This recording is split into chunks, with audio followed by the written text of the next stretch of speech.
Hoy nos metemos de lleno en la vida de una de las figuras más contradictorias y magnéticas de la historia, el rey David. Sin duda. Un personaje que fascina por sus contrastes. Por un lado es el héroe de manual, el pastorcillo que tumba a un gigante, el poeta de los salmos, el rey que forja una nación. La imagen idealizada, sí. Pero es que si giras la página te encuentras a un adúltero y a un asesino. Es una paradoja que, bueno, te deja pensando. Totalmente. Así que vamos a desentrañar esto. Nuestro objetivo hoy, a partir de los textos, no es poner a David en un pedestal, ni por supuesto juzgarlo. Es entender el viaje completo. El recorrido entero, con sus luces y sus sombras. Exacto. Queremos explorar cómo un hombre con una fe tan arrolladora y unos defectos tan devastadoramente humanos pudo llegar a ser descrito como un hombre según el corazón de Dios. ¿Cómo encajan todas esas piezas? Esa es la gran pregunta. Esa es la misión. Venga, pues empecemos por el principio, porque su origen ya nos dice muchísimo. Ya apunta maneras, desde luego. David no aparece en escena como un príncipe ni un noble. Es el hijo menor de Jesé, de Belén, un pastor. Y cuando dices el menor, te refieres a que es casi el olvidado. Totalmente. El profeta Samuel llega a su casa para ungir al futuro rey de Israel y su padre le presenta a todos sus hijos mayores, los fuertes, los apuestos. A los que daban el perfil, digamos. Claro. Y a David lo deja en el campo con las ovejas. Ni se molesta en llamarlo. Es que esa escena es fundamental para entender todo lo que viene después. Fíjate, es toda una declaración de principios. A ver, Cuando Samuel ve al primogénito, a Eliab, que es alto y fuerte, piensa, seguro que es este. Y es ahí cuando Dios le da la clave de toda la historia. No te fijes en su apariencia. El hombre mira lo que tiene delante, pero el Señor mira el corazón. es un giro de guión radical. Radical. La elección divina no se basa en el estatus ni en la fuerza, sino en una disposición interior que solo Dios ve. Y eligen al chaval que nadie esperaba. A partir de ahí el texto dice que el Espíritu del Señor descendió sobre David. Sí, pero ojo, aún no es rey. Ni mucho menos. Le queda un camino larguísimo por recorrer. Larguísimo. Pero esa fe que Dios vio en él no tarda en manifestarse de una forma que lo cambiará todo. Y llegamos al momento que todos conocemos. David contra Goliat. Sí, pero aquí hay que ir más allá del cuento para niños, ¿no? Por supuesto. La situación es de pánico absoluto. El ejército de Israel, con su rey Saúl a la cabeza, lleva 40 días paralizado de miedo. Y llega David, que ni siquiera es un soldado. Claro, él solo iba a llevarle el almuerzo a sus hermanos, y lo que ve le indigna. Pero no por orgullo nacional, es una ofensa a su fe. Y aquí es donde se pone realmente interesante. Rechaza la armadura del rey Saúl porque literalmente le viene grande. No es su estilo, no sabe luchar así. Se va a enfrentar al gigante con lo que él conoce, una onda de pastor. Pero su verdadera arma es la convicción. Totalmente. Le grita a Goliat esa frase mítica. Tú vienes a mí con espada, lanza y jabalina, pero yo voy a ti en nombre del Señor de los ejércitos. Y lo que es fascinante aquí no es solo la fe, es la estrategia que nace de esa fe. ¿A qué te refieres? David no juega el juego de Goliat. Se niega a pelear en los términos del gigante, en el cuerpo a cuerpo. En cambio, utiliza su propia experiencia de pastor, la agilidad, la velocidad, la precisión a distancia. Ah, claro. Es una lección tremenda. No enfrentes los problemas gigantes en su terreno, donde tienen toda la ventaja. Llévalos al tuyo. Su fe no es pasiva. Le da la inteligencia para cambiar las reglas del juego. Y esa victoria, claro, lo convierte en una celebridad de la noche a la mañana. En un héroe nacional y, paradójicamente, en el origen de todos sus problemas con Saúl. Una celebridad que pronto se convierte en una amenaza. El pueblo empieza a cantar. Saúl mató a sus miles y David a sus 10.000. Uf, mal asunto para el rey. Eso para el rey Saúl es veneno puro. Sus celos se vuelven asesinos. Y David, el héroe, tiene que huir para salvar la vida. Pasa años como un fugitivo. Escondiéndose en cuevas, liderando a una banda de proscritos. Una vida durísima. Es increíble pensar en el estado mental de David en ese momento. Años huyendo, traicionado por el rey al que sirvió lealmente. La amargura debió ser inmensa. Y entonces, el destino se la juega. Le pone a Saúl en bandeja de plata. No una, sino 2 veces.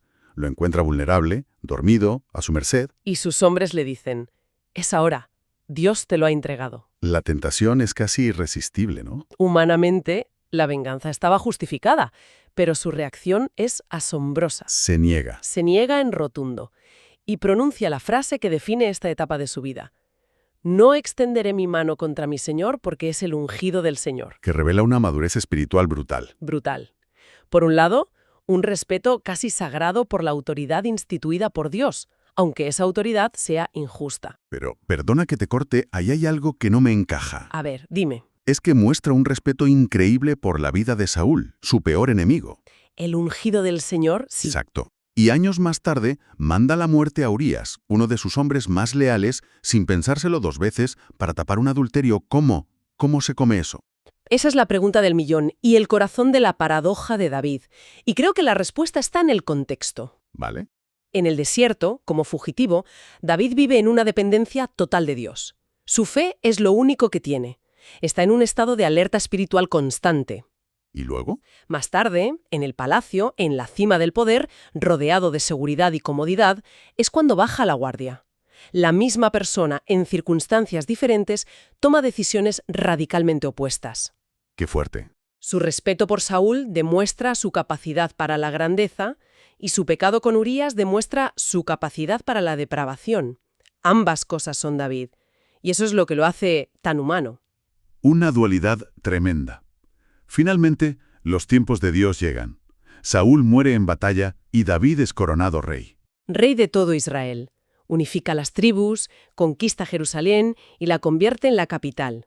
Y uno de sus primeros y más grandes actos como rey es traer el Arca de la Alianza, la presencia tangible de Dios, a la ciudad. Un momento simbólico importantísimo. Y la imagen que nos describe la Biblia es increíble. No es un desfile solemne y regio. Es David, el rey, danzando ante el Señor con todas sus fuerzas. Vestido solo con un efod de lino, una prenda sacerdotal muy simple. Es una explosión de alegría, una entrega total. Casi un escándalo para la etiqueta de la realeza. Potentísima, sí. Pero, como bien apuntas, no a todo el mundo le parece bien. Su propia mujer, Mical, la hija de Saúl, lo ve desde una ventana y siente desprecio por él. Le acusa de haberse comportado como un plebeyo, de hacer el ridículo. Y la respuesta de David es clave. He danzado ante el Señor. Con ese gesto está diciendo que su lealtad primera no es a su corona ni a su imagen, sino a Dios. Claro. El verdadero rey de Israel es Dios, y él es solo su siervo. Es un acto de humildad radical en la cima del poder. Y es justo después de esta demostración de devoción absoluta que Dios le hace una promesa que va a reconfigurar toda la esperanza de Israel. Sí, la alianza davídica. Y esta promesa es un punto de inflexión radical. ¿Por qué? Hasta ese momento, la relación de Dios con Israel se basaba en la ley de Moisés, un pacto con toda la nación. Aquí, por primera vez, se establece un pacto personal y eterno con un linaje. Con una dinastía. Exacto. Dios le dice a David, tu casa y tu reino permanecerán para siempre ante mí. Desde la perspectiva cristiana, esta es la promesa mesiánica por excelencia, que se cumple en Jesús, a quien se le llama constantemente Hijo de David. O sea que convierte a David no solo en un rey histórico, sino en un prototipo del rey definitivo. Justo eso. Y es que hasta aquí la historia es casi un cuento de hadas. El pastorcillo que se convierte en rey, el fugitivo que perdona, el monarca que danza. Parece impecable. Demasiado bonito para ser verdad, casi. Pero es justo en la cima, cuando parece que nada puede salir mal, que el guión da un giro de 180 grados hacia la oscuridad más absoluta. Es casi difícil de creer. Es el momento de la autocomplacencia. La primavera, tiempo de guerra, y el rey David, en lugar de estar con sus tropas, se queda en palacio, ocioso. Y desde la azotea ve a Betsabé, la mujer de Urías, uno de sus generales más fieles. ¿Y el resto es una caída en picado? La codicia, el adulterio, el embarazo, y para ocultarlo todo, la conspiración y el asesinato a sangre fría de un hombre inocente y leal. Es una traición en todos los niveles imaginables. Es el punto más bajo. Un abismo. Y durante casi un año parece que se sale con la suya. Vive con su pecado oculto. Hasta que Dios envía al profeta Natán. Y la intervención de Natán es una obra maestra. Es una genialidad psicológica. No lo acusa directamente, le cuenta una historia, una parábola sobre un hombre rico que le roba la única y amada corderita a un hombre pobre. Y David, que no ha perdido su sentido de la justicia, se enfurece y sentencia: ese hombre merece la muerte. Y entonces Natal le clava la daga. Ese hombre eres tú. El momento de la verdad. Ahí podría haberlo negado todo. Ejecutar al profeta, buscar excusas. Podría haber hecho lo que hacen tantos poderosos cuando son descubiertos, pero no. Su reacción es instantánea y sin paliativos. Se rompe. Se rompe por completo. Y dice solo 5 palabras en hebreo que se traducen como «he pecado contra el Señor». No hay un pero, no hay una justificación. Es el reconocimiento total y absoluto de su culpa. Y aquí está, según esta visión teológica, la verdadera grandeza de David, ¿no? Exacto. No en no caer, sino en la profundidad y la sinceridad de su arrepentimiento. Su corazón no está tan endurecido por el poder como para no poder romperse. Y de ese corazón roto nace una de las obras maestras de la espiritualidad universal, el Salmo 51, el Miserere. Oh Dios, crea en mí un corazón puro, renuévame por dentro con espíritu firme. Que cualquiera que se haya equivocado de verdad, reconoce en esas palabras ese grito desgarrador de querer ser rehecho por dentro. Absolutamente. Ese salmo es el legado de su peor fracaso y nos conecta con su faceta de salmista. La tradición le atribuye muchísimos salmos, que son como el diario de su alma. El diario de su alma. Me gusta esa imagen. En ellos vemos a David en todas sus facetas, exultante, hundido en la angustia, confiado y, como aquí, destrozado por el arrepentimiento. Nos enseña a hablar con Dios sin máscaras, con una sinceridad brutal. Pero el perdón de Dios no borra las consecuencias terrenales. Y los últimos años de David son una tragedia, casi una tragedia griega. Sí, las consecuencias son terribles y se manifiestan de la forma más dolorosa posible, en su propia familia. El hijo que nace de su adulterio muere. Y luego sus propios hijos se ven envueltos en un ciclo de violencia.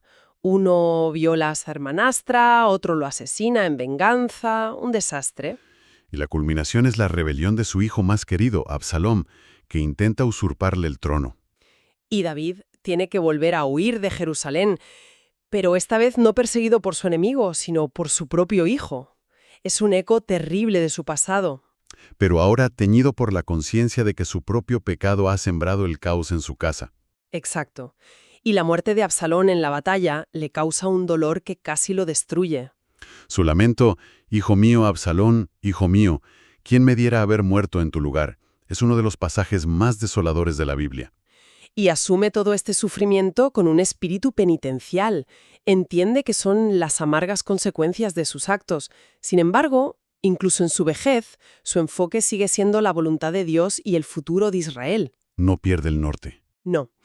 Antes de morir, se asegura de que la sucesión recaiga en Salomón y deja todos los planos y materiales preparados para la construcción del templo. El gran proyecto que él tanto deseaba llevar a cabo, pero que Dios le dijo que le correspondería a su hijo. Eso es. Así que, al final de todo este viaje, con todas estas luces y sombras tan marcadas, ¿cuál es el legado que nos queda de David? Pues su legado es precisamente esa complejidad. Muere como un gran rey, el unificador de una nación, pero también como un gran pecador que fue perdonado. Y a pesar de todo, la tradición insiste en llamarlo un hombre según el corazón de Dios. Porque su vida ilustra de forma dramática esa idea central de la que hablábamos. Dios no elige a personas perfectas, sino que perfecciona a los que elige. A través de un proceso que incluye caídas terribles. Y arrepentimientos profundos. Su importancia no radica en su impecabilidad, sino en su insistencia en volver a Dios una y otra vez. Entonces, si tuviéramos que destilar una idea final, sería que la historia de David nos enseña que una vida de fe no es una línea recta ascendente. Para nada. Es un camino lleno de tropiezos, a veces de caídas a un abismo. Y que la fidelidad no consiste en no fallar nunca, sino en la voluntad constante de levantarse, de reconocer la propia fragilidad y de confiar en que la misericordia es siempre más grande que el error. Exacto. Y esto nos deja con una reflexión final, una pregunta importante sobre lo que valoramos. ¿Qué define realmente la grandeza espiritual? ¿La capacidad de no caer nunca? ¿De mantener un historial impecable? ¿O ¿O la humildad y la fuerza para levantarse después de una caída profunda y devastadora, con el corazón roto en la mano? Quizás el legado más perdurable de David es enseñarnos que nuestra propia imperfección no nos descalifica. no nos descalifica para tener una importancia increíble en la historia. A veces es precisamente un corazón que se ha roto y ha sido sanado, lo que Dios más valora.